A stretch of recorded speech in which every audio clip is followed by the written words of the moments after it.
네, 여러분 반갑습니다. 박선배 변호사입니다. 자, 지금 양이 많아서 우선 그 객관식 부분부터 하나하나 좀 보면서 좀 리뷰를 한번 하도록 하겠습니다. 자, 첫 번째 1번 문제.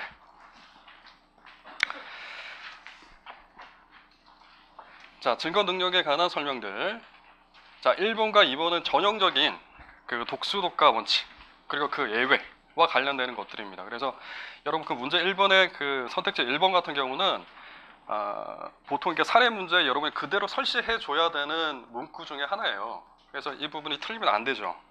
그래서 한번 읽어보시면 절차 위반의 내용이 중대하지 않고 오히려 배제하는 것이 실체적 진실 규명을 통한 뭐 이런 정의를 실현하려 한 취지에 반하게 되는 예외적인 경우에는 유죄 증거로 사용할 수 있다.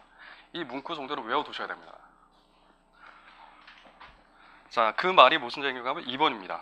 그렇기 때문에 중간에 보시면 적법한 절차에 위반해서 수집한 증거와 2차적 증거 수집 사이에 인과관계가 희석되거나 단절되었다고 볼 수 있는 예외적인 경우에는 그 예외를 인정한다는 얘기예요. 그러니까 이 두 가지 중에 하나는 정확하게 암기를 하고 계셔야 된다. 여러분 이게 객관식 끝났어. 이게 다가 아니에요. 이게 사례형으로 문제 나왔을 때는 이 문구 그대로 형출하고 계셔야 됩니다. 자, 3번. 이게 교도관이 보관하고 있는 비망록 사건이죠. 이게 임의 제출 사건이었는데 여러분 임의 제출에서는 보통 객관식 문제가 뭐가 나옵니까? 주관식도 마찬가지예요. 임의 제출할 권한이 있는 자가 제출하냐 이게 제일 중요해요. 그 다음에 임의성이에요. 임의성을 담보하고 있느냐 아니냐. 그러니까 임의 제출할 권한이 있는 자가 뭐다? 보관, 소유, 소지. 그중에 보관과 관련되는 판례였습니다. 교도관이 보관하고 있다. 그대로 이게 힌트라고 생각하시면 돼요. 객관식은 교도관이 보관자에 해당된다. 임의 제출할 권한이 있는 자. 이 정도 키워드로 생각하시면 객관식 따로 외울 게 없습니다. 그러니까 이 경우는 문제가 어렵지는 않죠. 그 다음 4번 보세요. 218조 이게 임의 제출에 관한 그 근거 규정입니다. 그때 임의 제출된 물건이라 하더라도 압수 후에 압수 조서의 작성 그리고 압수 목록의 작성 교부 절차가 제대로 이행하지 아니한 잘못이 있다. 언뜻 보면은 위수종에 해당될 것 같은 모양새를 띠고 있어요. 근데 이게 여러분 그 압수의 집행에 있어서 중요한 게 뭐예요?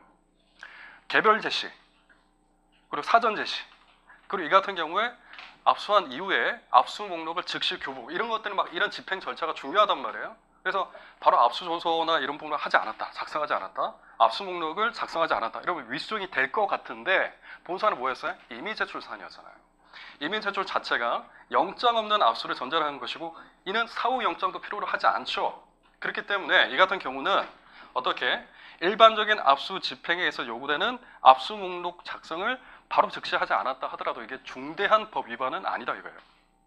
키워드가 뭐다? 임의 제출 쪽에 담겨 있는 거예요. 일반 체포 현장에서 압수나 범죄 장소에서 압수해서 요구하는 것과는 달라요. 이런 부분을 분별하셔야 됩니다. 자, 5번입니다. 자, 이것도 임의 제출할 수 있는 권한이 있는 잔지 아닌지예요.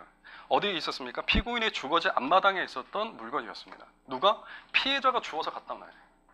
이건 보관자도 아니고 소유자도 아니고 소지자도 아니에요. 따라서 이거는 위수증에 해당합니다. 자, 2번 보겠습니다. 2번.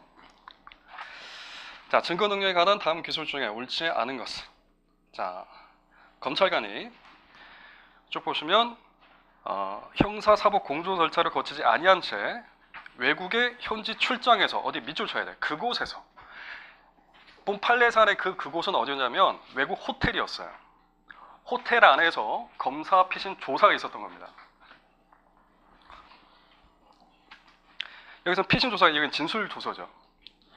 참여자에 대해서 조사가 있었던 부분인데 이때 검찰청 내가 아니라 수사기관 내가 아니라 그 호텔에서 이 조사를 받게끔 한 그 부분이 중대한 법 위반이냐 아니냐 이게 문제였던 거예요. 맞다 아니다? 아니다 이거예요. 조사는 수사기관이라고 할 때 그 장소 이게 장소가 중요한 게 아닙니다. 주체가 그 사람이냐 아니냐가 중요한 거예요. 검찰관이 출장을 간 것뿐이에요. 그리고 호텔에서 있다. 근데 뭐가 달라진다는 겁니까? 이 부분에서는 이건 위수종은 아니야. 위수증 단계를 넘어섰어요.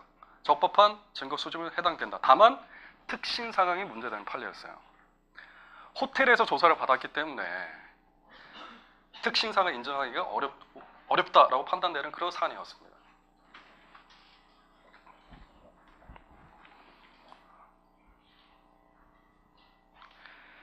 자, 2번 쭉 보시면 사무소 위조 사무소 행사, 그리고 소송 사기로 이어지는 일련의 범행에 대해서 형사소송하기 위해서는 이 사건 업무 일지가 반드시 필요한 증거로 보이고 설령 그것이 밑줄 제3자에 의해서 절취된 것이다.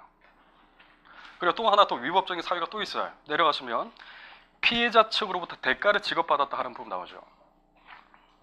피해자 측이 증거자료 제출하기 위해서 대가를 지급하였다 하더라도 이 같은 두 가지 위법 사유가 있었다 하더라도 지금 여러분 이게 뭐와 관련된 판례입니까? 지금 사인의 위수증과 관련된 판례였어요. 사인의 위수증에서 그 증거는 증거 능력이 있다 없다. 결론부터 말씀드리면 사인의 위수증이 부정되는 경우는 없어요. 판례 사안이. 전부 다 증거 능력이 인정되는 겁니다. 그러니까 사례 문제로 혹여나 사인의 위수증 문제가 나오면 이익 형량에 따라서 여러분이 다 되는 걸로 판단하셔야 돼요. 그러니까 쭉 내려가시면 이런 말이 있죠. 지급하였다 하더라도 맨 끝에 줄 이는 피고인이 수인하여야 하는 기본권의 제한에 해당한다. 이 얘기는 뭡니까? 해당 증거는 증거 능력 갖춘다 이겁니다. 판례가 이런 결론 내리기까지 이익 형량에 따라서 판단했던 거예요. 진실을 발견해야 되는 공익이 더 크다는 거 항상.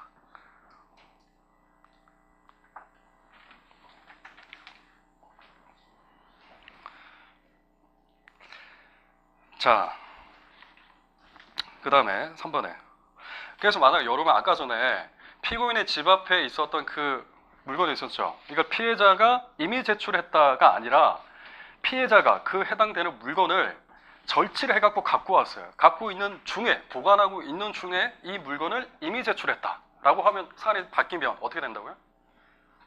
이거는 이미 제출 적법한 권한자가 돼요. 그래서 사인의 위수증은 논해 주셔야 돼요. 절취해 왔기 때문에.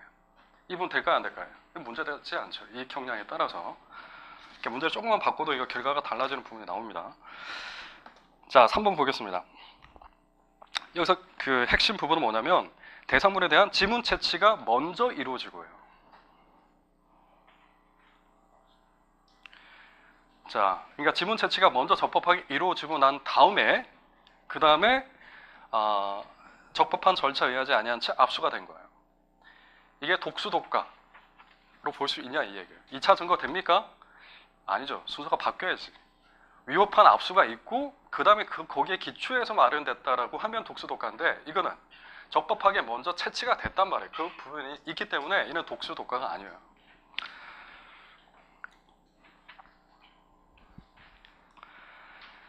자, 4번입니다. 자, 수사기관이 압수영장 또는 감정처분 허가장을 발부받지 아니한 채 피의자의 동의 없이 피의자 신체로부터 혈액을 채취하고 사후에도 지체 없이 영장을 발부받지 않았다면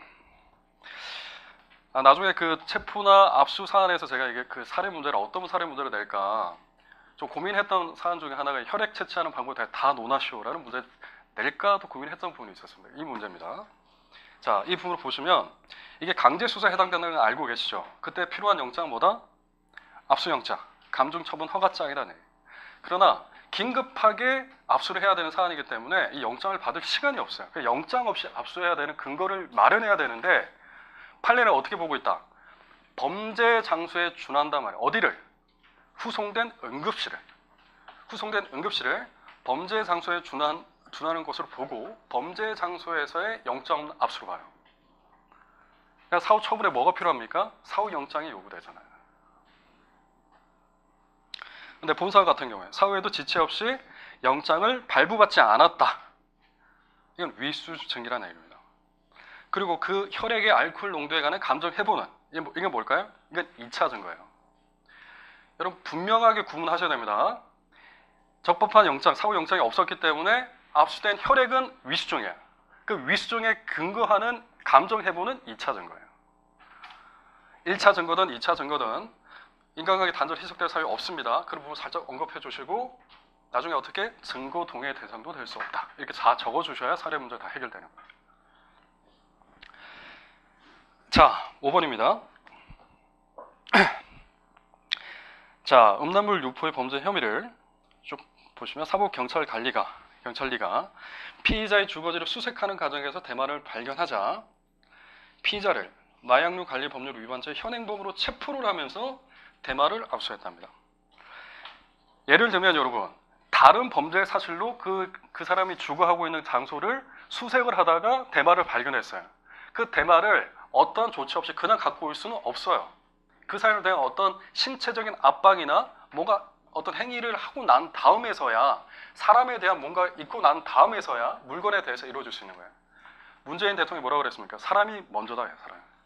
그래서 사람에 대한 액션이 먼저 있고 나서야 물건에 대한 액션이 있어야 돼요. 그러니까 물건부터 있고 나면 그건 이상한 겁니다. 이상한 거. 이걸 이제 인식을 하셔야 되고, 사안에서는 현행범으로 체포를 했죠. 사람에 대한 체포를 했기 때문에 근거가 마련된 거예요. 이게 뭐예요? 체포 현장에서의 압수가 될 수 있다는 얘기예요. 그래서 대마를 압수했죠. 그 다음날 피의자를 석방하였음에도, 자, 체포 현장에서 압수는 사후영장 청구해야 된다. 그죠? 사안 안 했답니다. 이건 당연히 위수증에 해당되는 거예요. 문제 잘 보셔야 돼요. 사안에서 만약에 현행범 체포를 안 하고 그냥 압수를 했다. 그럼 이거 잘못된 압수예요. 별건 압수가 되겠죠. 자, 문제 3번. 자, 보겠습니다. 문제 3번에 쭉 보시면 적법한, 첫 번째 줄, 적법한 영장에 기해서 PC 한 대 쭉쭉 압수를 하였는데, 위와 같이 압수된 증거들은 그 영장에 기재된 혐의 사실과 무관한, 자, 밑줄, 그 영장에 기재된 혐의 사실과 무관한 증거였다. 이게 별건 압수란 얘기죠.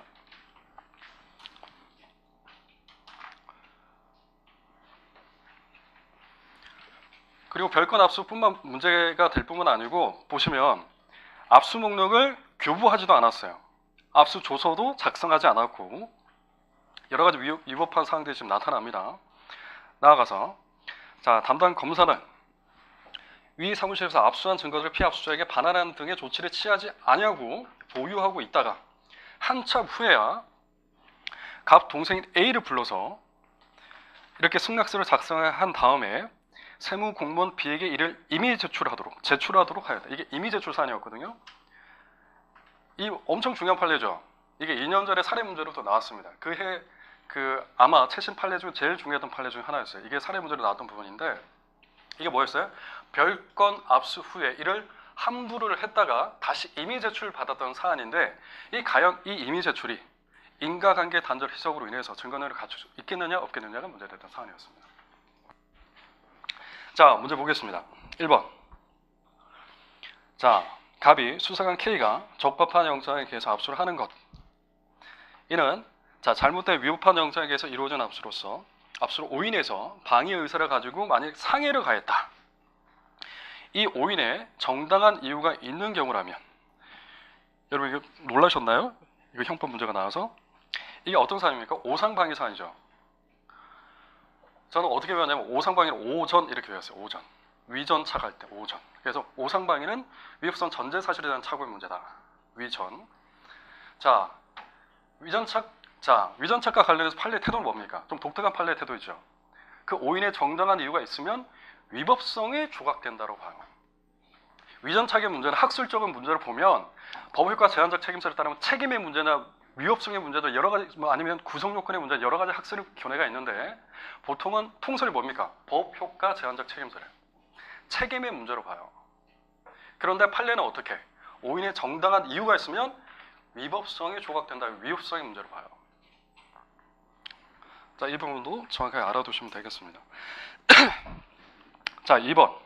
그래서 위법성이 조각된다라고 보는 이 부분은 맞죠. 자, 2번은 쭉 보시면 이 범죄 혐의 사실과 무관한 별개의 증거를 압수했을 경우에는 원칙적으로 유죄 인정 증거로 사용할 수 없다. 맞죠.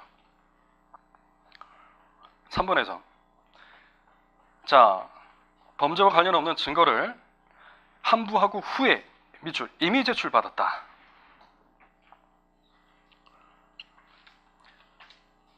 해서 쭉 보시면 증거를 압수한 최초의 절차 위반 행위와 최종적 증거 수집 사이에 인과관계가 단절되었다고 평가할 수도 있다. 맞습니다. 4번. 여러분 이게 왜 이 지문이 맞죠?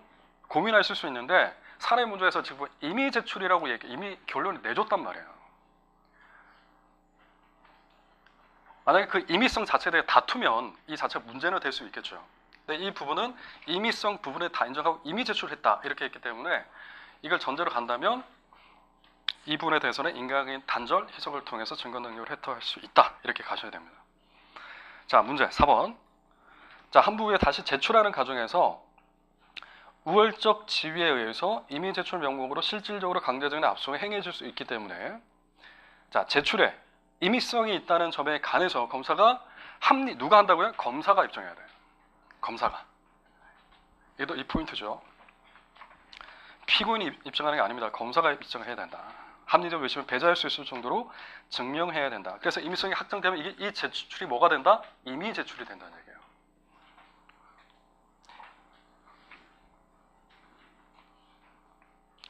그 다음 본 사안은 제출했다고 했는데 그 제출이 이미 제출이 맞습니까? 아닐까요? 이 사안은 임의성이 없어요. 이게 5번 지문이에요. 그래서 이 부분은 인과관계 단절 희석으로 평가하기 어려웠던 사안이었습니다. 그 결론을 정확하게 이해해 주시면 되겠습니다. 그래서 임의성이 인정되면 인과관계 단절 희석될 수 있다. 이 부분도 정리하셔야 되고 본 사안의 구체적 사실관계에서는 임의성이 인정되지 않았던 사안이었습니다. 그 다음 4번.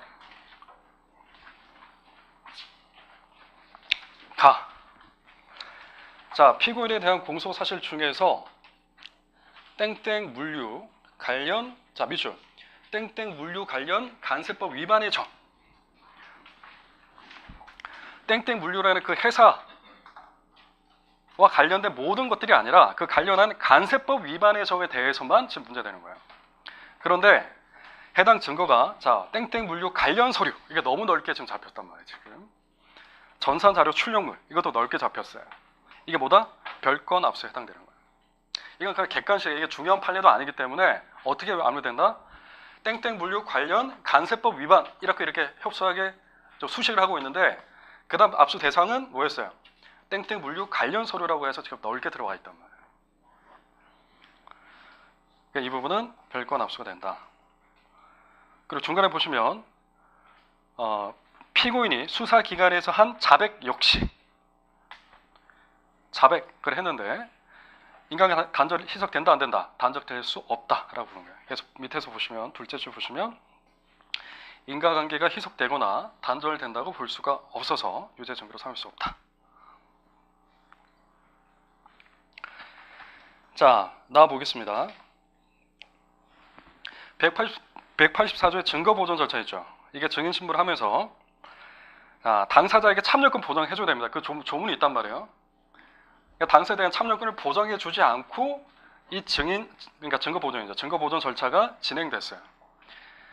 자, 그런데 자, 밑줄 보시면 증인신문을 참여할 수 있는 기회를 주지 아니하였고 그 밑줄 쳐야 되죠.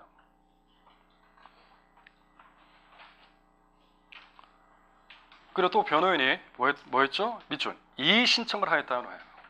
이의 신청을 했는지 이의 제기를 했는지 안 했는지 확인하셔야 돼요. 왜? 이게 책문권 포기에 의해서 하자가 치우될 가능성이 있기 때문에 그래요. 보통 증거보존 절차 이 부분도 다 윗순으로 보는데 이 해당되는 이 사안의 경우에는 어떻게? 당사자가 증거 동의를 한다 했을 때는 증거 동의 대상이 됐었어요. 그 경우는. 독특한 판례였기 때문에 이 판례는 정확하게 이해를 해 주셔야 되고 사안에서는 당사자가 이의 신청을 했는지 안 했는지도 보셔야 돼요. 이의 신청을 여전히 하고 있다 하면 여전히 그 위반은 여전히 윗순인 거예요. 따라서 증거 능력이 없다 할 것이다. 마찬가지로 그 증인이 후에 법정에서 진정 성립 진술을 한다 하더라도 증거 능력을 획득하는 게 아니잖아요. 자, 다음 부분. 자, 마약 투약 혐의로 받고 있던 피고인이 자, 밑줄 이미 동의 거부했죠. 자, 임의동행 임의수사 하나이기 때문에 임의동행 거부한다 하죠. 거절한 의사표시를 하면 더 이상 동행할 수가 없습니다. 여전히 그대로 데려갔다. 이게 강제 동행이 되죠. 불법 체포죠. 어떻게 보면. 자, 그 상태에서 1차 체류 밑줄이죠. 1차 체류 절차에 의해서 체득한 체류는 뭐가 돼요? 위수증이 돼요. 그 다음에 밑줄 압수영장에 기해서 한 2차 체류 절차예요. 핵심 키워드가 뭘까요? 압수영장. 이게 어떤 사안이었습니까? 인과관계 단절 희석됐던 사안이었어요. 여러분, 인과관계 단절 희석되는 사유가 판례가 4가지가 있었어요. 하나가 진술 거부권 미고지했던 사안이 있었어요. 사후에 추안했던 그 문제, 그 판례 하나.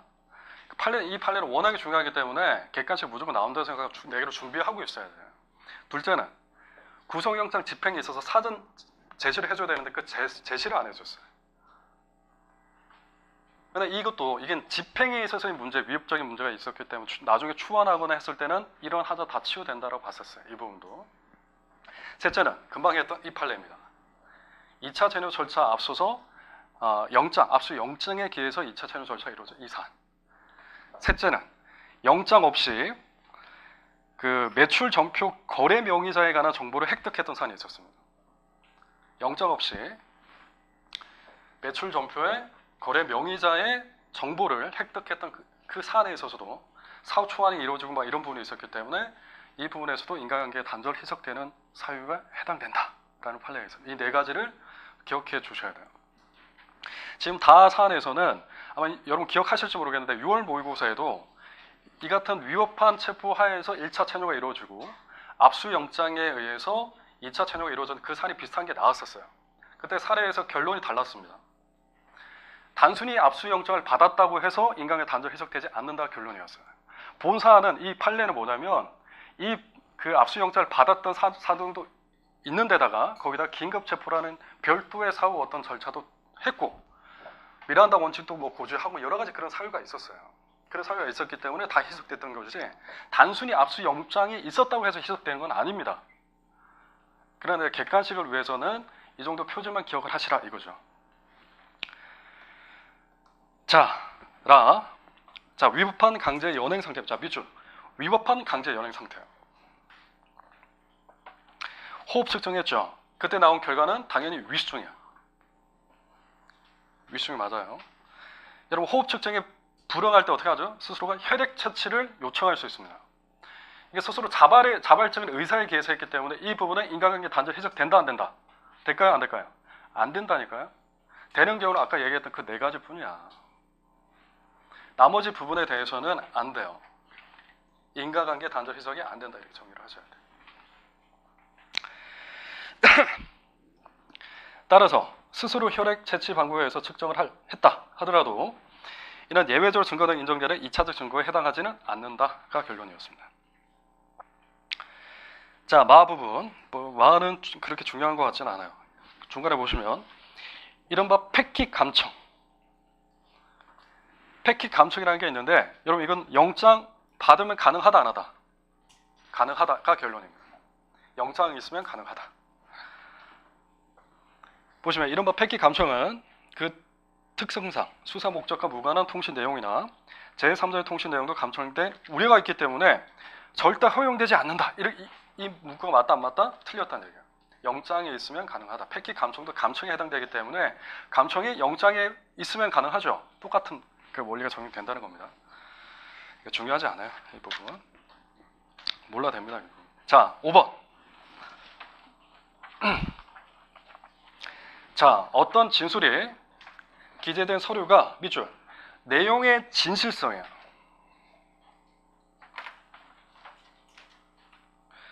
내용의 진실성이 입증할 그 사안이다 했을 때는 이건 뭐가 된다? 전문 증거가 되는 거예요. 그게 아니고 그와 같은 진술을 하였다는 것 자체 또는 그 진술의 진실성과 관계없는 간접삽실에 대한 정황적으로 사용될 때 그러한 진술을 했다라는 존재나 상태 자체를 입증하기 위한 거는 뭐가 된다? 이게 원본 증거가 된다는 거예요. 내용의 진실성이냐, 아니면 그런 진술을 했다라는 그 상태나 그 존재 자체를 입증하려는 것이냐에 따라서 그것이 전자는 전무 증거, 후자는 원본 증거가 된다. 잘 보셔야 됩니다. 자, 니은 보겠습니다. 정통망을 통해서 공포심이나 불안감을 유발하는 글을 반복적으로 상대방에게 도달하는 행위를 하였다라는 공소사실. 이게 어떤 제명이죠? 정통망법상의 불온문자 전송체예요. 그 해당되는 제목의 구성요건 제일 중요한 게 뭐냐면 반복이에요. 반복해서 보낸다. 자, 그런데 이런 반복해서 보냈다라는 이 구성요건 부분을 입증하기 위해서 어떤 증거를 갖고 왔냐면 휴대전화기에 저장된 문자 정보를 제출한 거예요. 이 해당되는 정보가, 문자 정보가 원본 증거일까요? 전문 증거일까요? 이거예요.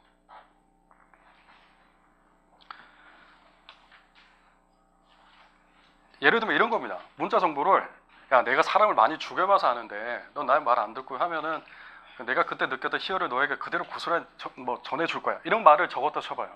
그 내용의 진위가 문제가 아니라 그러한 문자를 반복해서 보냈다는 그 존재나 상태 자체를 얘기하는 거기 때문에 이때는 뭐가 된다? 원본 증거가 된다. 그래서 이때는 전문 법칙이 적용되지 않는다는 겁니다. 그 해당되는 내용의 진위, 즉 내가 사람을 많이 죽였는지 안 죽였는지가 중요한 게 아니란 말이에요. 그런 말을 입증하기 위해서 이 해당되는 정보를 증거 제출한 게 아닙니다. 자, 디귿. 자, 사기죄에 대한 공판 절차에서 증인이, 자, 피고인이 피해자에게 토지를 싸게 구입해서 주겠다 거짓말을 했다라는 취지로 진술한 경우, 이 진술은 본래 증거가 되는 거예요. 뭐냐면 사기죄를 구성하는 기막 그 자체를 입증하기 위한 거예요. 이 해당되는 문자는.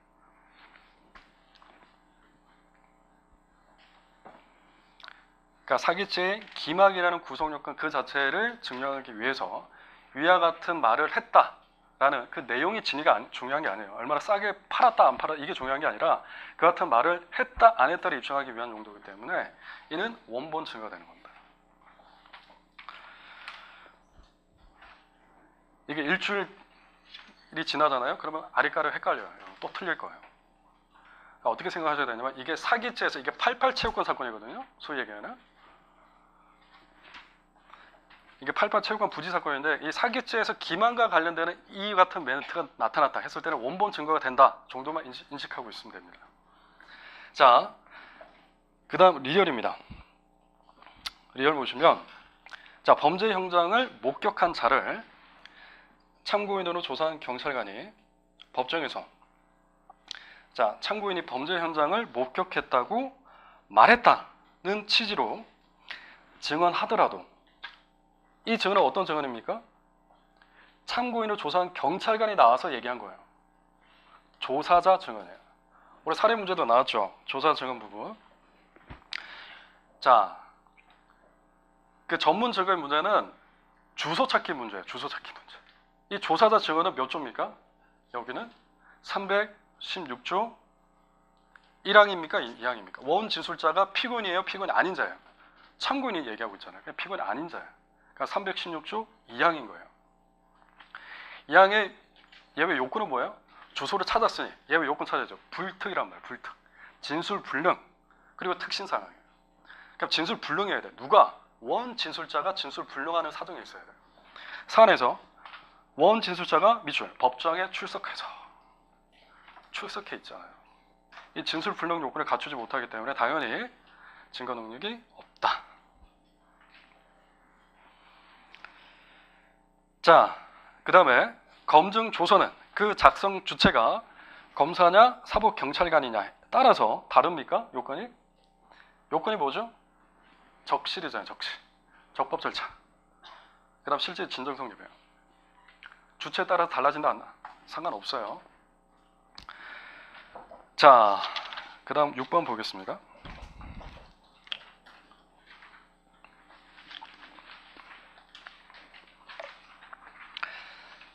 자, 전문법칙에 가는 거죠. 그러니까 여러분 이걸 문제를 푸는데 이거 고민하고 있으면 안 돼요. 아직 그럼 실력이 부족하다는 얘기니까 바로바로 이해가 되셔야 되거든요. 그래야 이게 그 정도가 돼야 살해 문제에서 시간 확보가 돼요. 이게 뭐지? 뭐라고 얘기했더라? 316조. 이러면 안 돼. 주소 찾기가. 보세요. 갑이 을을 살해하는 것을 목격했다라는 병의 말을 들은. 자, 여기서 그 경험자가 누굽니까? 갑, 가해자, 피해자 을, 그리고 병, 목격자죠. 갑, 을, 병이 경험자야. 그 사람이 직접 이 요정사실과 관련된, 이 살인과 관련된 어떤 진술을 재판에서 법관 앞에서 얘기하게 되면 뭐가 된다? 원본 증거가 되는 거예요. 그렇지 아니하고 그게 조서에 담겼다. 그럼 뭐가 되는 거예요? 이게 전문 서류가 되는 거예요. 사람에게 실렸다. 그럼 전문 진술이 되는 겁니다. 누가 얘기해야 된다고요? 원진술자가 경험자여야 돼요. 가해자, 피해자, 목격자. 항상 이걸 생각해야 돼요. 자, 병의 말을 들은 정의. 자, 병이 얘기했죠. 목격자 얘기했죠. 이 사람도 경험자죠. 경험자 어떤 경험자입니까? 정확하게 얘기하면 피고인이 아닌 자야. 맞죠? 피고인 아닌 자가 정에게 얘기한 거잖아요. 사람에게 실렸기 때문에 전문 진술이 되는 겁니다. 당연히 피고인 아닌 자의 진술을 갖고 있기 때문에 316조 2항이 되는 거예요. 바로 이게 나와야 돼요. 그래서 자, 이런 경우에 갑의 살인 사건에 대해서는 뭐가 된다? 전문 증거가 돼요. 왜? 그 내용의 진술 자체의 진위가 중요한 거예요. 내용의 진위가. 실제로 얘가 사람을 죽였는지 안 죽였는지가 중요한 거니까 살인죄에서는 이때는 전문 증거가 돼요. 그게 아니고 병의 명예훼손 사건, 그 같은 말을 했다 안 했다가 중요한 부분 같은 게 이건 원본 증거가 되는 거예요. 전문 증거가 아니다. 2번입니다. 이것도 지금 살인 문제 나왔죠. 2번도. 자, 피고인이 수표를 발행했으나 예금 부족 또는 거래 정지 처분을 지급되지 않아야 하였다는 부수법 위반의 공소사실 증명하기 위해서 제출되는 수표. 자, 이건 뭐가 중요합니까? 수표 안에 적혀 있는 기재 내용의 진위 여부가 중요했을까요? 아니, 이 같은 수표를 발행했다는 그 상태를 입증하기 위한 걸까요? 후자입니다. 그렇기 때문에 원본 증거에 해당하기 때문에 이 같은 경우에는 전문 법칙이 적용되지 않는다가 들어가야 돼요. 그러니까 오늘 사례 결론에서도 이 수표에 대해서 증거 능력 여부를 판단하실 때 전문 증거에 해당되지 않는다부터 들어가셔야 돼요. 그러고 나서 당연히 관련성이 인정되면 증거 능력을 갖춘다가 결론인 거예요. 자, 3번 보시면 중간에 보시면 자, 이 같은 그 내용의 진실성에 관해서는 전문 법칙이 적용돼요. 똑같은 얘기입니다. 그러나 그와 같은 내용의 문자 정보의 존재 자체가 직접 증거로 되는 경우에는 전문 법칙이 적용되지 않는다입니다. 맞죠? 4번입니다. 그 다음에 공범자가 당해 피고인과 밑줄 별개의 공판 절차예요. 별개.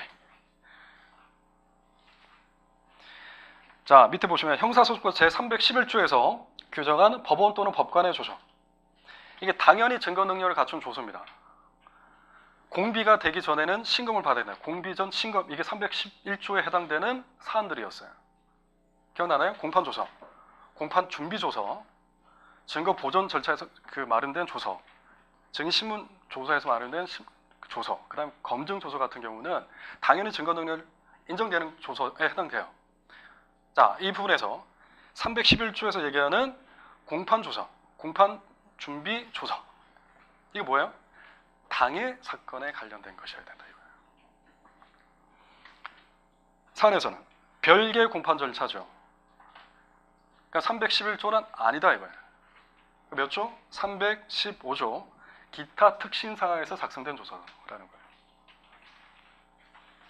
이게 작년에 사례 문제인가요? 나왔죠. 그러니까 이게 객관식 문제로는 충분히 나올 수 있으니까 이번 알아두시면 되겠습니다. 311조는 아니지만 특히 신용, 즉 315조 제3호에는 해당된다. 그래서 당연히 증거능력이 인정된다. 이겁니다. 5번에 보시면 이것도 중간에 보시면 피고인 병의 진술로 증명하고자 하는 사실이 A가 위와 같은 내용의 말을 하였다라는 것이면 뭐가 되는 거예요? 말을 실제로 했냐 안 했냐? 이게 문제가 되면 원본 증거가 된다. 그게 아니고 A 진술의 진실성, 즉 실제로 이 같은 승낙을 받았는지 여부가 문제가 되는 경우라면 이는 전문 증거에 해당되는 거예요. 아시겠죠? 계속 똑같은 얘기 계속 하고 있습니다 지금. 그 다음 문제 7번. 자, 검사 피신에 대해서 보겠습니다. 1번. 밑줄. 검사가 참석하지 않은 상태. 이 경우 밑줄이에요. 둘째 줄 보시면 피신 조서를 작성한 직후에 검사가 나타나서 보통 이렇게 나타나요. 커피 마시고 있다 갑자기 나타나기도 해요. 그러다가 검사 이를 근거로 해서 밑줄. 개괄적으로 질문했다. 핵심 뭐다? 개괄적이 X인 거예요. 구체적으로 질문해줘야 돼. 왜? 참석도 안 한 상태에서 작성된 조서기 때문에 그래요.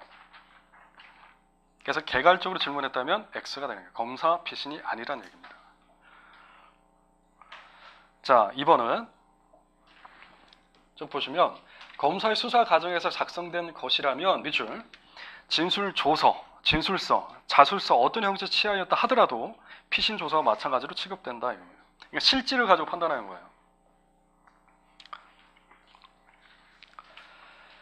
자, 그 다음에 형사소송법상에 밑줄 조서 작성 방법에 따라야 하는데 조서 말미에 피고인의 기명만 있거나 날인만 있는 경우 이게 문제됐던 거예요.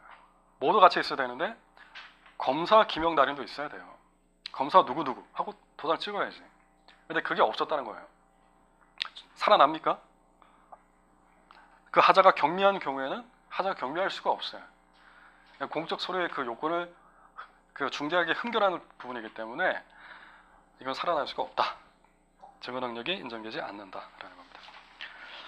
자, 그 다음에 여러분 성립 진정은 문서 전체에 대해서만 할 수 있는 건가요? 일부에 대해서도 할 수 있어요. 그래서 4번에 보시면 일부에 대해서 성립 진정 인정하는 것도 허용된다라는 겁니다. 5번에 보시면 그 특신 상황의 개념과 관련되는 것인데 반드시 구체적으로 존재할 필요는 없고 구체적인 신용적 정황을 얘기하는 겁니다. 추상적 정황이 아닙니다. 자, 그 다음 8번요. 여러분 특신 사항 자체를 문구도 정확하게 알아두셔야 돼요. 이게 나중에 답안지 쓰셔야 되기 때문에 진술의 신용성을 담보할 만한 구체적이고 뭐 그 외부적인 어떤 정상과 관련된 내용을 얘기한다 이런 것들 적어내야 된단 말이에요. 그 다음 8번 문제 1번입니다. 자, 312조 제2항에 규정된 그 객관적 방법의 의미. 이거 오늘 사례 문제에 나왔던 부분이에요. 자, 읽어보겠습니다. 핵심이 뭐죠? 피고인의 진술을 과학적, 기계적, 객관적으로 재현해낼 수 있는 방법만을 의미하고 그 외에 이번 사례처럼 조사관 또는 그 통역인 등의 증언에 의해서는 뭐가 될 수 없다. 진정 성립에 대한 증명이 될 수 없다. 왜? 객관적 방법이 아니기 때문에. 이 해당하는 판례 문구를 그대로 판시해 주시라 라는 의미에서 이 같은 문제를 냈습니다. 자, 2번. 자, 제1조서에는 피의자는 진술 거부권 행사. 자, 피의자에 대한 조사를 할 때 제일 먼저 하는 게 뭐라고요? 진술 거부권 고지해야 돼요.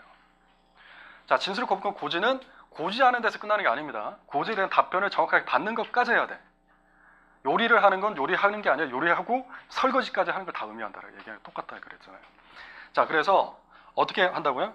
자필로 기재케 하거나 서명 날인 또는 기명까지 다 해야 돼요. 아니 안 돼 있다 했을 때는 뭐라 보죠? 312조 제3항에서 정하는 적법한 절차와 방식에 따라 작성된 조서로 볼 수 없다가 되는 거예요.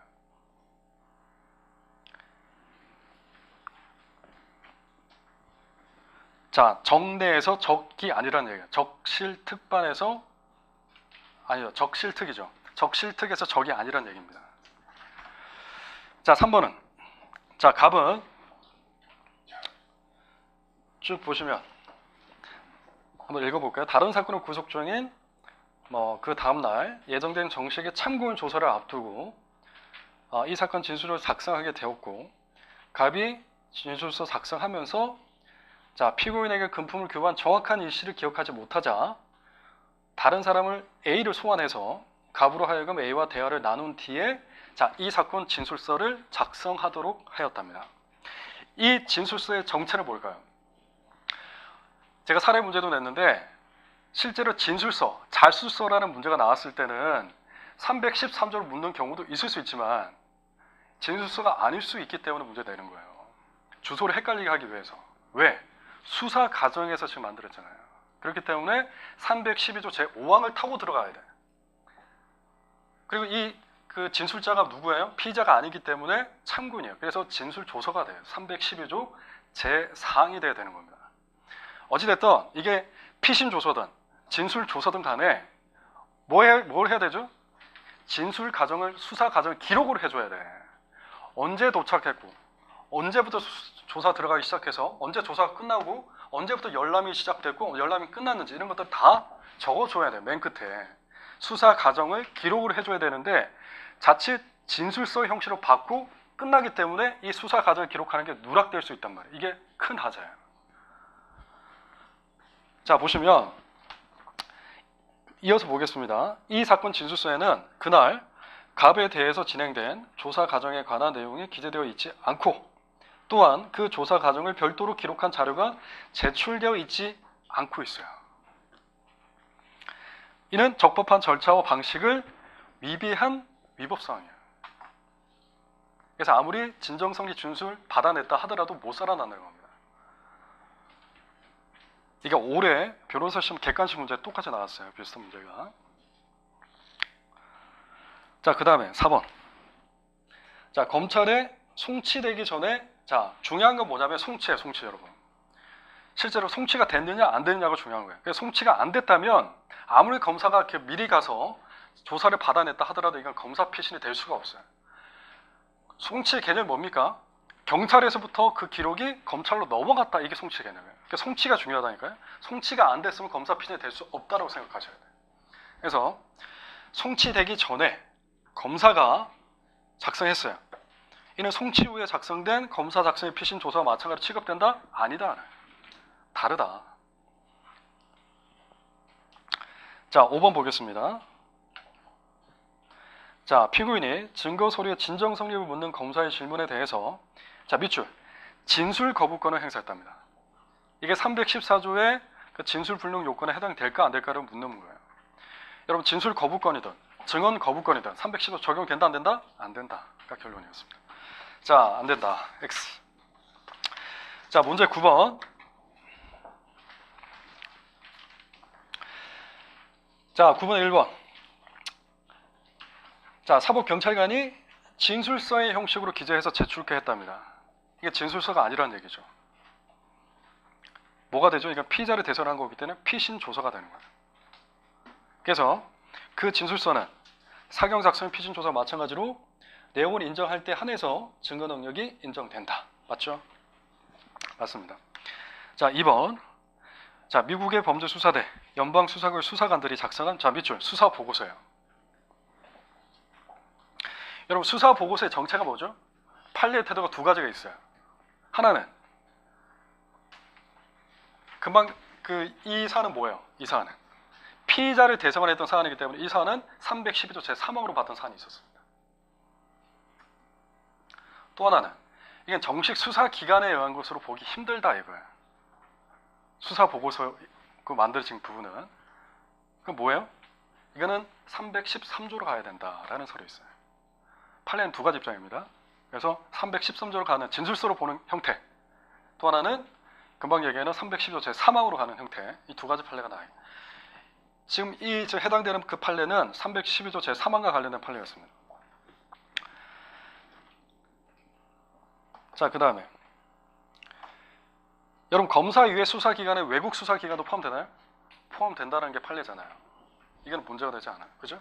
그 다음에 좀 보시면 수사보고서 및 피고인이 위 수사관들에 의한 조사를 받는 과정에서 작성해서 제출한 밑줄 진술서.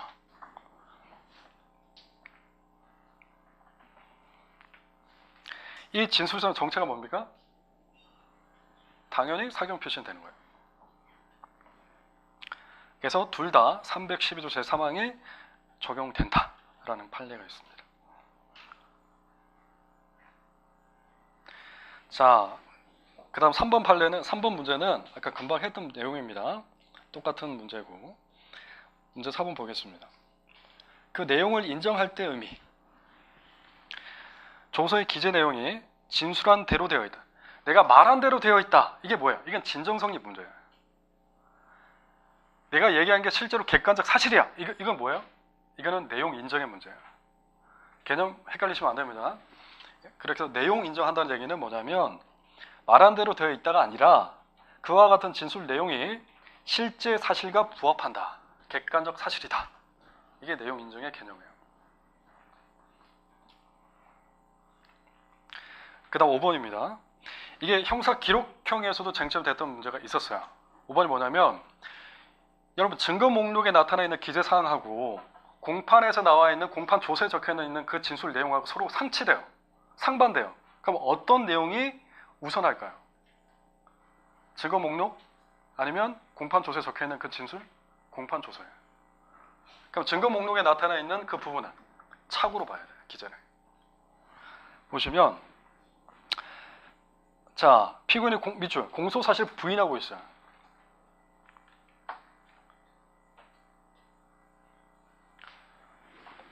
나 내용을 다투겠습니다. 나 내용 인정하지 않겠습니다. 라고 계속 얘기하고 있습니다. 근데 증거 목록에 딱 보니까 내용 인정으로 동그라미 돼 있는 거예요. 이게 뭐지? 이 부분을 어떻게 본다고요? 증거 목록에는 피고인이 그 내용을 인정한 것으로 기재되어 있는 경우에는 이는 착오 기재이거나 조서를 잘못 기재한 것으로 봐야 된다는. 따라서 내용 부인하는 것으로 봐야 된다는 거예요. 실제 피고인 신문 과정에서 얘기하고 있는 그 내용이 우선한다는 겁니다. 자, 여기까지 보시면 되고 문제 10번. 여러분 314조의 그 개정과 관련해요. 진술불능 그 314조는 핵심 뭐라고 그랬습니까? 이게 당사자한테 상당히 불리한 내용이기 때문에 314로 타고 들어오는 거 상당히 엄격하게 해석해줘야 된다. 그렇기 때문에 진술 거부권이나 증언 거부권을 행사하는 것도 314조의 진술불능 요건에 해당되지 않는다고 본다 그랬죠. 자, 그런데 좀 구체적 판례들이 있습니다. 그 판례 부분 한번 보죠. 자, 보시면 그 밑줄 친 부분에 해당한다고 볼 수 있는 것의 조합, 즉 진술불능 요건에 해당하는 그 경우는 무엇인가? 이거 묻고 있어요. A. 자, 밑줄 뭐냐면 중풍, 언어장애 등 장애 등급 상급 5호의 장애. 그 밑줄 치시면 돼요. 이 질병은 314조 해당되는 질병에 해당해요. 자, 그 다음 B 보겠습니다. 어디 밑줄 치셔야 되냐면 쭉 보시면 그 송달이 불가능하다는 취지의 회신을 받았다. 그 회신에 받아야 돼요.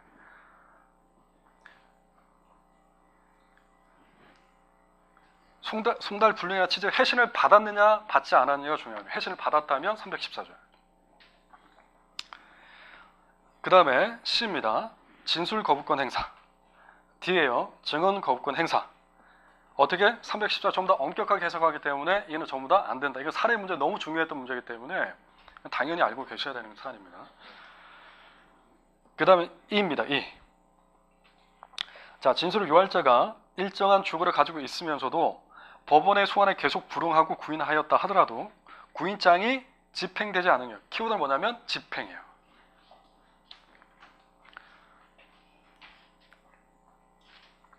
이게 실질적으로 집행이 안 됐다는 걸 의미하는 거예요. 집행이 안 된 경우, 집행. 그러니까 이것과 비교해야 되는 판례는 뭐냐면 형식적으로 구인장 집행이 불가하다는 취지의 서면이 제출된 경우는 314조가 아니에요. 차이가 뭐라고요? 지금 나오는 것들은 구인장 실제로 집행이 안 된 경우고 제가 후자에 얘기했던 형식적으로 구인장 집행이 불가하다는 취지의 서면이 제출된 경우 형식적으로 자, 구인장 집행이 불가하다는 취지의 서면이 제출된 경우는 뭐라고요? 실제 집행이 안 된 게 아니란 말이에요. 형식에 그친 경우에 불가하다. 뒷부분 이 판례는 서면 제출에 초점을 맞추는 거예요. 서면 제출. 이 해당 판례는 구인장 집행되지 않은 그 집행을 키워드로 잡으셔야 해요. 그래 헷갈리지 않습니다. 자, 여러분 이런 문제를 외우고 있으면 바보예요. 그러니까 키워드 위주만 딱딱 보고 이게 비교된 판례가 있었지 하고 넘어가셔야 돼요. 이거 언제 풀고 언제 사례 문제 풀겠습니까? 자, 11번. 자, 갑과 을은 A에 대한 강도 상해 혐의에 공동 피고인으로 병합됐다. 이게 정확하게 얘기하면 이건 문제가 틀렸어요. 공범으로 이렇게 얘기해야 돼. 공범으로 공동피고인으로 병합다 이렇게 얘기해야 돼. 자, 왜냐면 갑도 A에 대해서 강도 상의할 수도 있고 을도 A에 대해서 강도 상의할 수 있는데 이게 동시범인지 공동성범인지 어떻게 알아요? 그러니까 이 부분을 밝혀줘야 돼. 아마 이 문제를 출제하자면 공범인 공동피고인으로 문제를 묻고 싶었던 것 같아요. 충분히 여러분 선행해서 해석할 수 있는 능력이 되시기 때문에 거기에 맞춰서 이제 문제 풀이를 하셨을 거라 생각을 합니다. 그냥 정확하게 얘기하면 이렇게 밝혀줘야 돼요. 그냥 병합해서 한다고 해서 이게 그냥 공범인 공동피고인 되는 게 아닙니다. 그렇죠? 자, 피고인 갑은 자 부인하고 있는 거예요. 그리고 병합 기소된 을은 갑과 공동으로 강도상해를 행하였음을 인정하고 있는 거예요. 여러분 이거 뭐죠? 갑, 부인. 갑이 부인이라는 얘기가 아니죠. 갑이 디나이 한다는 얘기예요. 을?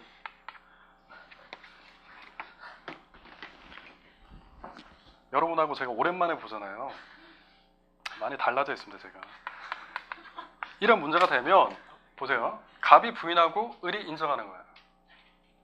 그럼 결국에 뭐냐면 갑을 유죄로 할 수 있겠는가가 문제예요. 이게 소위 얘기하는 공동피고인 쟁점이야. 그럼 문제는 뭐냐면 인정하고 있는 이 을을 갑에 대한 증거로 어떻게 하면 쓰겠느냐가 문제되는 거예요.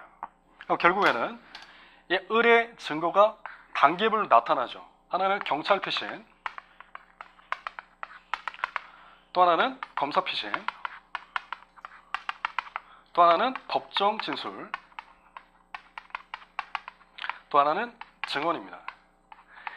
이 갖가지 증거가 을의 자백 진술이 갑에게는 어떻게 작용할 수 있겠느냐의 문제예요. 뭘 찾아야 된다고요?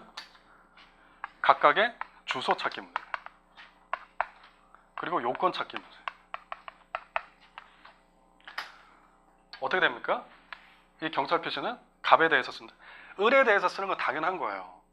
을은 인정하고 있는데 을의 경찰 피신이 을에 대해서 증거가 되기 위한 요건은 뭘까? 이런 문제를 내겠어요? 여러분한테? 안 내죠. 당연히 312조 제3항이지. 이런 문제는 낼 수가 없죠. 그래서 을 인정 문제, 이 경찰 피신을 공범인 갑에게 대해서 쓸 때 주소가 뭐다? 312조 3항이냐 312조 제4항이냐 판례가 있었잖아요. 그 문제가 나누는 게 312조 제3항이 된다. 그때 요건이 뭐예요? 내용 인정의 주체는 누구다? 당의 피고인이 된다. 이런 문제를 찾으셔야 돼요. 검사 피신은요, 아마 오늘 문제도 검사 피신 문제도 있었는데 이거 뭐예요? 312조 제4항이 된다. 왜? 당사자가 아니잖아요. 그러니까 제4항이 되는. 자, 법정 진술은요, 이거는 공범이냐 아니냐가 중요했던 거예요.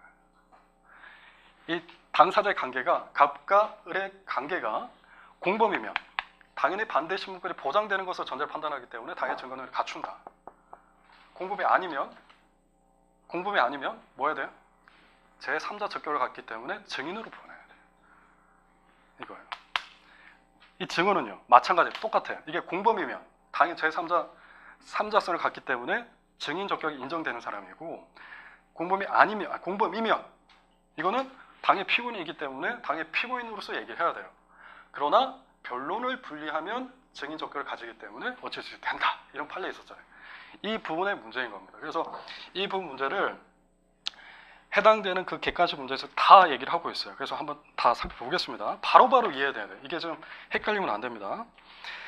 자, 공판정에서 을에 대한 피고인 신문 가정에서 을의 자백 진술은 부인하는 피고인 갑에 대한 유죄 인정의 증거로 사용할 수가 있다. 이 핵심 뭘까요?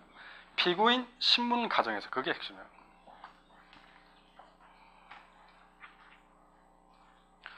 이제 뭘 얘기하는 거예요? 이거 얘기하는 거잖아요. 법정 진술. 법정 진술이 증거 능력을 갖추냐. 핵심 뭐라고요? 피고인 신문 가정이냐. 증인 신문 가정인지 피고인 신문 가정인지가 중요한 거예요. 그래서 피고인 신문 가정. 사는 공범인 것으로 가정한다고 그랬잖아요. 이거 문제 정확하게 내긴 해야 됩니다. 자, 니은. 핵심 뭐죠? 증인 신문 가정이에요. 증인 신문 가정에서 을의 증언이에요. 공범인 자기 때문에 얘는 제3자성을 못 갖춰요. 뭘 해야 되는 거예요? 변론 분리해야 돼요. 니은에선 소송 절차를 분리하지 않았답니다. 그럼 증인 적격이 없는 자예요. 유죄 인정 증거로 사용할 수 없다가 되는 겁니다. 자, 디귿에서 자, 수사 과정에서 검사가 작성한 을에 대한 피신 조서는 자, 그 조사가 여러분 이게 뭐예요? 검사가 작성한 을에 대한 피신 조서. 을에 대한 검사 피신 조서. 주소가 뭐다? 312조 제4항이다.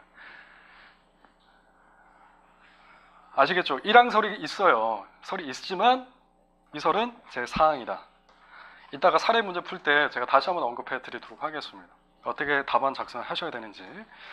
자, 312조 제4항이기 때문에 쭉 보시면 원 진술자인 을이 성립의 진정함을 증명하고 반대 신문의 기회가 보장되고 적실특반이었습니다.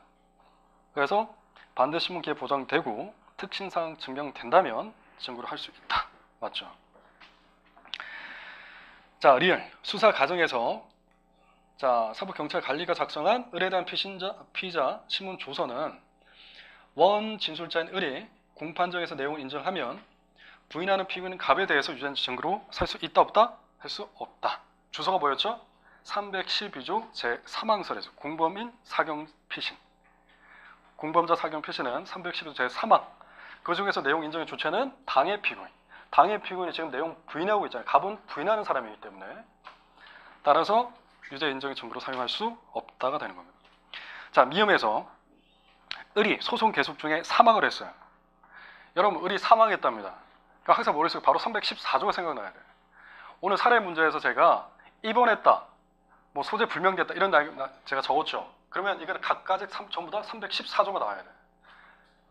공범자 사경 피신에서 이 원 진술자가 입원했다라고 나왔기 때문에 그 해당되는 사례 문제에서 여러분 답안지에 314조가 안 나오면 틀린 문제예요. 무조건. 이 문제를 냈기 때문에. 특히나 공범자 사경 피신에서도 314조가 적용될까라는 쟁점이 중요 쟁점이었습니다. 사례 문제에서. 아마 그 놓치신 분들도 꽤 있을 거라고 저는 생각은 하는데 이 문제가 그대로 이제 객관식으로 좀 남아 있어요. 보시면 자, 을이 소송 계속 중에 사망을 했답니다. 형사소송법 314조에 따라서 특신 상태가 증명이 되면 검사 작성 을에 대한 피의자 신문 조서와 사법경찰 관리 작성의 을에 대한 피의자 신문 조서, 이게 각가지 결론이 달라요, 여러분.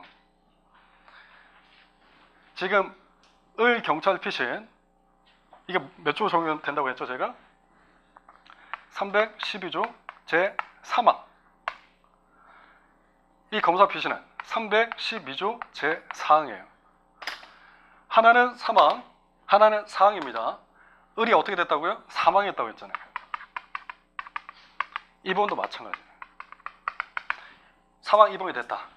그러면 우선 검사 피신부터 보면 312조 제4항이 적용되기 위해서는 적실특반이에요. 실질적 진정 성립 진술을 누가 해야 돼요? 항상 원 진술자 을이 해줘야 돼요. 근데 을이 사망했답니다. 이 경우에 314조가 적용된다 안 된다? 당연히 적용되지. 사망했기 때문에. 이 부분 적어줘야 돼요. 문제는 이거예요. 공범자 경찰 피신. 이게 사례 문제 1번 문제였습니다. 이 공범자 사경 피신의 경우도 몇 조가 적용된다? 근데 312조 제3항이 적용되고 그때는 내용 인정 주체가 당해 피고인. 갑이 내용 인정의 주체가 되기 때문에 갑이 부인하면 다 날아가는 사안인데 갑자기 원 진술자 을이 죽었다고 해서 314조를 타고 들어오는 게 가능할까? 물음표인 거예요. 왜? 당해 피고인 갑이 난 인정 못하겠어 라고 얘기하면 그냥 날아가는 증거인데 이 증거가 314조를 타고 들어올 수가 있을까? 들어올 수 없다가 판례 사안이었습니다. 왜? 당해 피고인 내용 부인하면 다 날아간다는 게 그 취지이기 때문에 그 취지를 생각해보면 당연히 314조가 적용될 수가 없는 거예요. 그래서 이 부분 문제를 잘 판단해 주셨어야 되는 문제다. 자 12번 보겠습니다. 12번. 자, 진술조서. 여러분, 가명으로 기재된 진술조서 가능합니까? 가능합니다. 성범죄 피해자의 경우는 항상 가명으로 적어야 돼, 보통. 자, 2번. 피고인 아닌 자가 수사 과정에서 진술서를 작성했죠. 그 정체는 뭡니까? 진술조서예요. 진술조서죠.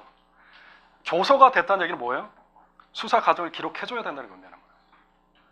따라서 그에 대한 조사 과정을 기록하지 아니하였다 하면 증거 능력 인정 안 되는 거예요. 자, 3번 보시면, 자, 진술조서가 있는데 피해자의 화상으로 인해서 서명불능이라는 이유로, 자, 서명 날인을 안 했답니다. 이거 원 진술자가 서명 날인 해줘야죠. 화상 입었기 때문에 못했답니다. 대리인이 했다는 거예요. 이거 봐줘야 될까요? 못 봐준다는 거예요. 본인이 해야지. 여러분 전총무 사건 기억나나요? 형사기록형에서 전총무 다발성 불조상을 입었죠. 누가 서명 날인했습니까? 진술서에 와이프가 했단 말이에요. 나 부인이. 그때 뭐 때문에? 원 진술자가 서명 날인 안 했기 때문에 이거는 진정성립 여부를 다툴 것도 없이 그냥 증거 능력이 없다가 결론이었어요. 마찬가지예요. 조서도 마찬가지다. 자, 4번. 자, 실질적 진정 성립은 원 진술자가 진술한 대로 기재되었는지 여부를 가리키는 것이지 그 진술의 진위 여부를 문제 삼는 게 아니다. 따라서 원 진술자가 공판 기일에서 그 진술 조서의 내용과 다른 진술을 했다 해서 달라지는 건 아닙니다. 그죠? 해당했던 그 조서 부분에 대해서 내가 말한 대로 기재되어 있다 안 했다 이 부분이 중요한 것이지 남이 딴 얘기 한다고 해서 뭐 이게 달라지는 게 아니다는 얘기입니다. 5번은요. 핵심 뭘까요? 이거죠. 진술 기재 내용을 열람하거나 고지받지 아니한 채 이거예요. 여러분 진정성립 진술은 어떻게 받아내야 됩니까? 검사가 보여줘야 돼요. 쭉쭉 고지하고 알려주면서 쭉 이렇게 돌려가서 보여주면서 이렇게 진술하셨지요 라고 해야 돼요. 그게 아니고 보여주지도 않고 이렇게 진술했지요 라고 얘기하는 것은 적법한 진정성립 진술을 받아내는 방법이 아니다는 거예요. 자, 13번. 자, 15번까지만 하고 싶으면 쉬었다 하겠습니다. 자, 진술서 감정서의 문제인데 여러분 진술서는 기억. 자, 작성자의 진술에 의해서 성립 진정이 증명돼야 되죠. 그 다음 진술 기재 서류는 원 진술자인 진술자의 진술에 의해서 성립 진정이 증명되는 거예요. 여러분 차이 아시죠? 작성자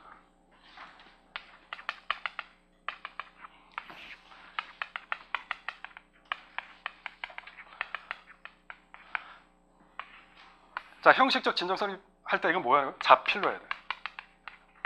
이거는 서명 또는 날인. 맞아요? 그 다음 형식적 진정 성립은 누가? 작성자가. 형식적 진정 성립 누가? 원 진술자가.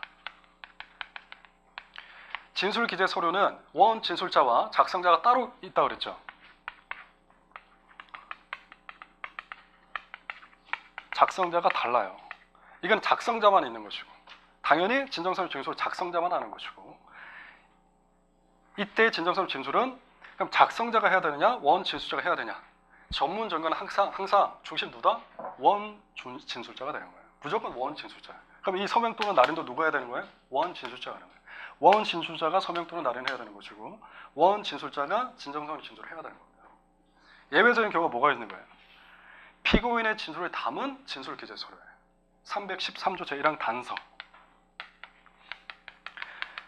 이 단서를 어떻게 해석한다? 완화 요건서로 해석한단 말이에요. 그러니까 이 부분 오늘도 지금 적으셨어야 되는데 그때는 어떻게? 원 진술자가 진정성립하지 않는다 하더라도 누구의 진술로? 작성자의 진정성립 진술과 특신사항을 갖고서 증명력을 갖춘다 하기 때문에 이게 독특한 거예요. 그래서 항상 문제가 나올 때는 이게 나온단 말이에요. 이런 것들은 객관식이고 이게 당연한 겁니다. 이건 작성자밖에 없기 때문에 작성자가 하는 것이고 원 진술자가 나와 있기 때문에 이건 무조건 원 진술자가 기준이 돼야 되는 거예요.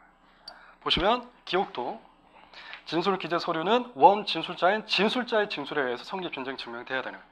당연한 거예요. 특신 사항도 원 진술자 기준이에요. 전문 증거는 항상 원 진술자가 기준이다. 자, 그런데 니은의 경우 보겠습니다. 피고인의 진술을 기재한 서류 313조 1항 단서의 경우에는 자, 원 진술자의 진술 말고도 작성자의 진술에 의해서 성립의 진정이 증명이 되고 그 진술이 특신사항이 있게 되면 피고인의 공판 정에서 진술을 불가하고 증거 능력 갖춘다. 그랬기 때문에 독특하다는 얘기예요. 자, 디귿 보겠습니다. 디귿 고소장. 이런 고소장은 뭘까요? 그 정체가 313조가 되는 거예요. 313조 제1항의 진술성 요건을 갖춰야 되고, 자, 사인이 작성하는 거기 때문에 당연히 고소장입니다. 그 다음 소송 조건의 전부 여부로 판단할 자료 사용하기 때문에 이때는 자유로운 증명을 족하다. 소송 조건의 전부 증명할 때는 자유로운 증명으로 족하다.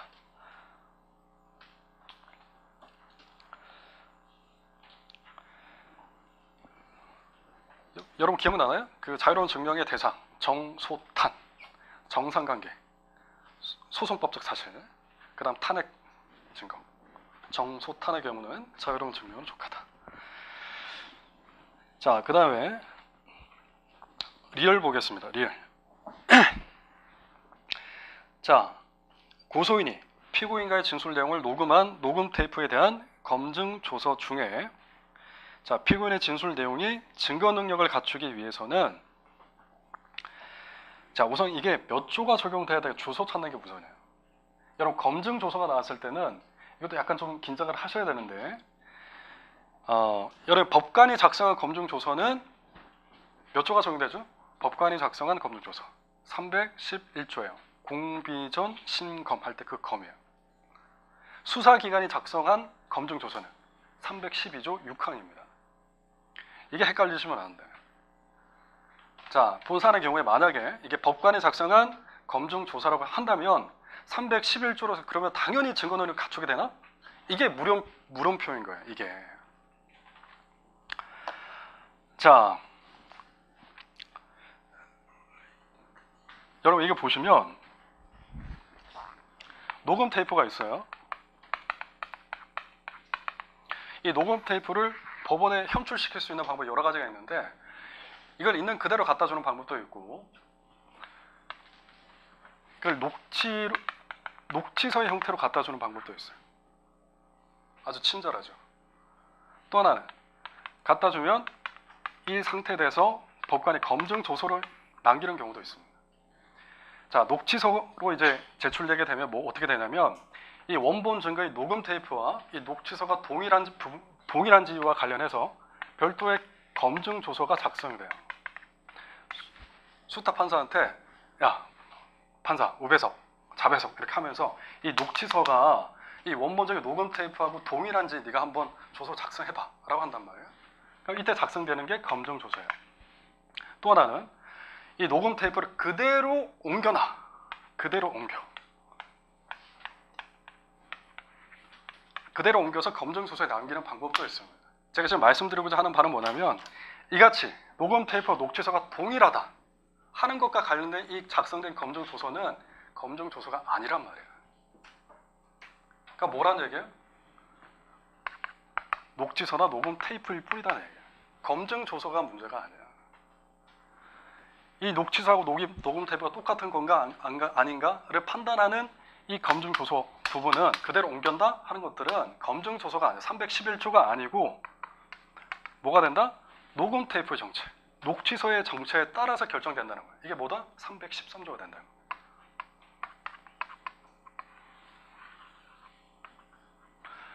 그럼 언제 작성된 검증 조서가 우리가 얘기하는 검증 조서에 해당되는 자, 이게 뭐냐면 이거예요. 야, 그 녹음 테이프에 지금 막 원 진술자가 막 많은 얘기를 하고 있는데, 그 말하는 원 진술자의 지금 상태가 꽐라 상태인지 아닌지 네가 한번 검증해봐 와 관련될 때, 즉 원 진술자의 상태와 관련돼서 뭔가 결과를 기재한 서면이 검증 조서인 거예요.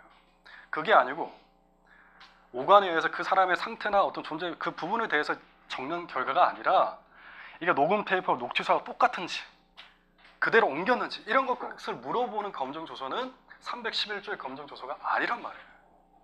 이해하셨어요?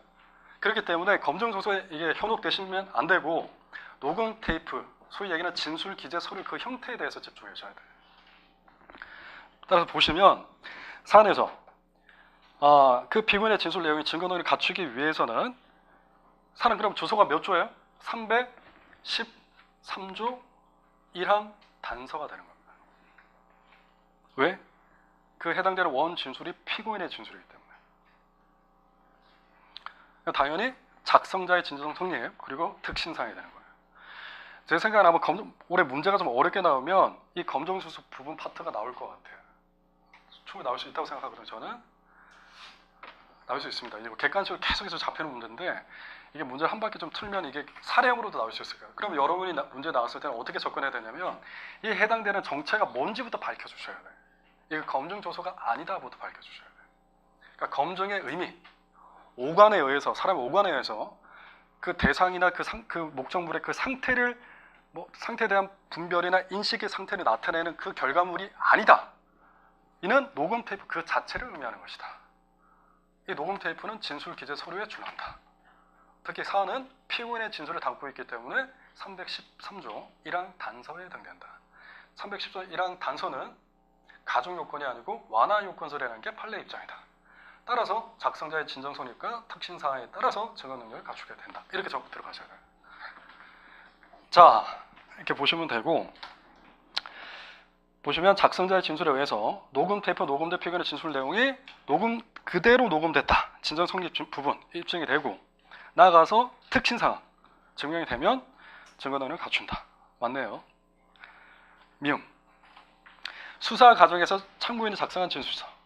이거 뭐죠? 진술 조서가 되는 거예요. 진술 조서. 그때는 적실특반입니다. 요건이. 자, 14번 보겠습니다. 14번. 자, 14번의 1번은 특신사항의 의미. 워낙에 많이 했기 때문에 1번 넘어가겠습니다. 2번. 자, 316조 1항의 문제예요. 피고인이 아닌 자 보시면 이 공판 준비 또는 공판기일의 진술이 피고인의 진술 내용으로 하는 것일 때 주소가 몇 조죠? 316조 1항이에요. 요건은 특신사항. 그 진술을 특히 할 때 증거를 할 수 있다. 맞죠? 3번. 그때 특신사항에 대한 증명은 이거 워낙 많이 나옵니다. 단지 그러한 개연성이 있다는 정도는 부족하다. 합리적인 의심의 여지를 배제할 정도의 이러이러한다. 이게 당연한 얘기 아닌가요? 합리적 의심의 여지를 배제할 정도의 이러이러한다. 그 다음에 4번입니다. 자, 원 진술자가 밑줄 법정에 출석했답니다. 그런데 이 원 진술자의 진술을 내용으로 하는 조사자 증언이에요. 조사자 증언이니까 316조인데 1항일까요? 2항일까요? 자, 법정에서 수사기 한 진술 부인한 채로 증인한 게 원죄 진술을 내용하는 조사자 증언은 특신 상태가 증명이 되면 증언은 인정되나요? 아니죠. 불특이잖아요. 피고인 아닌 자의 진술을 전제로 한 이 부분도 정확하게 얘기해야 돼요. 원 진술자가 피고인 아닌 자의 진술을 내용을 할 때랄 문제가 되는 겁니다. 따라서 이 같은 경우는 316조 제2항이 되고 그때 요건은 불특. 근데 사안은 법정에 출석했다. 따라서 특신 상태 증명으로 부족하다. X가 되는 거예요. 그러니까 이것도 정확하게 얘기하면 문제가 약간 틀렸습니다. 자, 5번은 316 제2항에 피고인 아닌 타인에는 이 문제 잘 나옵니다. 제3자는 포함되면 물론이고 공범자와 공동피고인 및 공범자인 공동피고인도 포함된다. 됐습니까? 저는 항상 전문 진술 문제가 나왔을 때 이걸 적어두고 시작했었어요. 피고인 아닌 진술. 특히나 그 형사 기록형 문제에서는 당연히 여러분 형사 기록형 문제에서는 316조 1항 문제는 나올 수가 없어요. 증거 능력 없는 증거 목차에 나타날 수 있는 증거는 316조 2항일 뿐이에요. 무조건.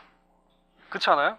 316조 1항 특징사항만 있으면 무조건 인정되기 때문에 그 해당 316조 1항 증거는 나타날 수가 없어요. 답안지에. 답안지는 2항밖에 나타날 수가 없어요. 문제를 만들어도 2항밖에 못 만들죠. 따라 그때 나오는 타인 진술에는 아마 공범인 공동피고인의 진술일 경우가 많을 거예요. 그러니까 어떻게 적는다? 여기서 피고인 아닌 타인이라 함은 공범인 공동피고인도 포함한다. 라는 판례 문구 소개해 준답니다.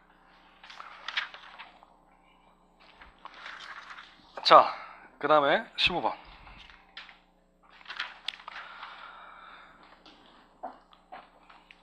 자, 이게 지금 제 전문 증거 관련된 파트인데 이것도 좀 정신을 바짝 차리셔야 됩니다.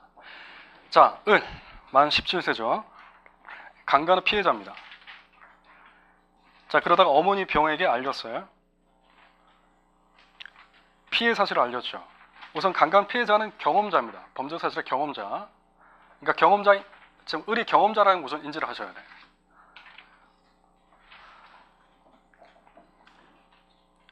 경험자가 이 범죄 사실, 요정 사실과 관련된 피해 사실을 지금 얘기했기 때문에 누구한테 알렸죠? 바로 법관한테 알린 게 아니고 엄마한테 알렸어요. 이게 뭐가 되는 거예요? 전문 진술이 된 거예요, 이미. 그러니까 엄마가 재판정에 와서 진술하게 되면 전문 진술이 되는 거예요. 엄마의 진술이 조사에 담기면 뭐가 되는 거예요? 재전문 진술이 되는 거예요. 전문 진술이 기재된 전문 서류가 되는 거예요. 재전문 증거가 되는 겁니다. 엄마가 아빠한테도 알렸어요. 그거 어떻게 되는 거예요? 전문 진술을 담고 있고 또 사람을 거쳤기 때문에 재전문 진술이 되는 거예요. 이해하셨습니까? 뭐부터 시작해야 돼? 항상 경험자부터 찾아야 돼. 항상. 경험자, 누가 경험자인지. 가해자, 피해자, 목격자. 피해자가 얘기하고 있잖아요. 누구한테? 엄마한테. 그러니까 엄마는 제3자. 그럼 전문 진술이 되는 거다. 그럼 이 전문 진술이 조서에 담겼다. 어떤 조서겠죠? 당연히 진술 조서일 겁니다. 그럼 전문 진술이 기재된 전문 서류가 되는 거예요. 근데 엄마가 바로 얘기하지 않고 누구한테 얘기했죠, 지금? 상담소장 정에게 갔어요. 정에게 얘기를 해줬단 말이에요. 그럼 뭐가 되는 거예요? 재전문 진술이 되는 거예요. 전문 진술을 들은 제3자가 되는 거잖아요. 질문. 재전문 진술에 대해서는 판례 입장이 어떻죠? 인정하지 않습니다. 이걸 알아야 돼요. 판례는 전문 진술이 기재된 전문 서류에 대해서만 각 예외 요건을 갖추는 경우에 한해서 증거 능력 인정하는 입장이고, 재전문 진술의 형태는 X란 말이에요. 이게 이 문제의 결론이었어요. 자, 쭉 보시면 이 상태에서 이제 아버지도 알게 됐고 막 그렇습니다. 그 상태에서 쭉 한번 읽어보죠. 중간에 경찰의 수사가 진행돼서 검찰을 송치되자 검사는 을에 대한 진술 조서, 피해자 진술 조서죠. 병에 대해서는 을로부터 사건에 관해 들었다는 취지의 진술 조서예요. 이게 뭐예요? 전문 진술이 기재된 전문 서류예요. 여기까지 인정하죠, 판례는. 무에 대해서는, 이게 아버지입니다. 갑이 강간 사실을 시인했다는 취지의 진술 조서를 작성했다는 거예요. 지금 갑은 누구예요? 가해자입니다. 가해자가 자백했다는 얘기예요. 이게 뭐예요? 경험자 직접 얘기한 게 아니고 사람에게 얘기했죠. 아버지한테 얘기했기 때문에 전문 진술이에요. 그 중에서 어떤 진술? 316조 1항이에요. 피고인의 진술을 담고 있잖아요. 근데 그 전문 진술이 어디에 담겨 있어요? 조서에 담겨 있기 때문에 전문 진술이 기재된 전문 서류예요. 이해되셨습니까? 피해자도 경험자, 가해자도 경험자, 목격자도 나오면 경험자가 되는 거예요. 그 사람이 시발점이 된다. 자, 그 상태에서 그 후에 갑을 검찰로 소환해서 조사를 했는데 갑은 자신의 범죄 사실을 모두 부인했답니다. 공소 제기 후에 공판정에서도 부인하는 거예요. 자, 갑은 다 부인하고 있어요. 나머지 사람. 자, 그러면 뭐 각가지 아까 제출한 그 증거들을 활용을 해야 되는데 밑에 보시면 을과 무를 정의를 신청했습니다. 피해자는 보니까 정상적인 진술 전혀 불가능할 정도의 심각한 외상후 스트레스 장애, 질병이 있는 거예요. 314조에 해당돼요. 오케이. 무는 갑에 대한 공소 제기 전에 교통사고 사망이죠. 자, 그러니까 무가 직접 얘기한 부분이 있었다면 이 부분에 대해서도 314조가 적용되는 거예요. 됐습니까? 을이 원 진술자인 경우에도 314조, 무가 원 진술인 경우에도 314조예요. 당연히 무는 뭐예요? 진술 조서 부분이겠죠. 진술 조서 부분에서 적실 특반에서 그 실과 관련된 314조 적용 여부가 적용된다. 이렇게 생각하시면 되겠습니다. 쭉 보시면 하는 수 없이 검사는 병과 정을 증인 신청했고 각각의 을, 병, 무에 대한 각 검사 작성 진술 조서를 증거로 제출했고 진정성 진술을 인정했다. 보시면 적법하고 반대 신문 기행도 보장됐다. 이런 것들이 나옵니다. 자, 1번부터 보겠습니다. 병이 엄마입니다. 엄마가 을이 갑으로부터 강간당했다는 취지의 증언을 한 경우, 이게 뭐예요? 목격 경험자가 얘기했죠. 누구한테? 엄마한테 얘기했죠. 이게 뭐예요? 엄마 직접 지금 재판 나왔습니다. 316조 몇 항? 2항. 피해자가 얘기하고 있으니까. 자, 316조 2항인데 2항의 요건은 뭐죠? 불특이죠. 사안에서 을은 아까 외상후 스트레스 있었죠? 그렇기 때문에 314조의 그 진술 불능 요건, 316조의 그 진술 불능 요건에 해당돼요. 따라서 특신 사항만 갖추면 병의 위의 증언은 증거 능력이 인정된다. 맞죠?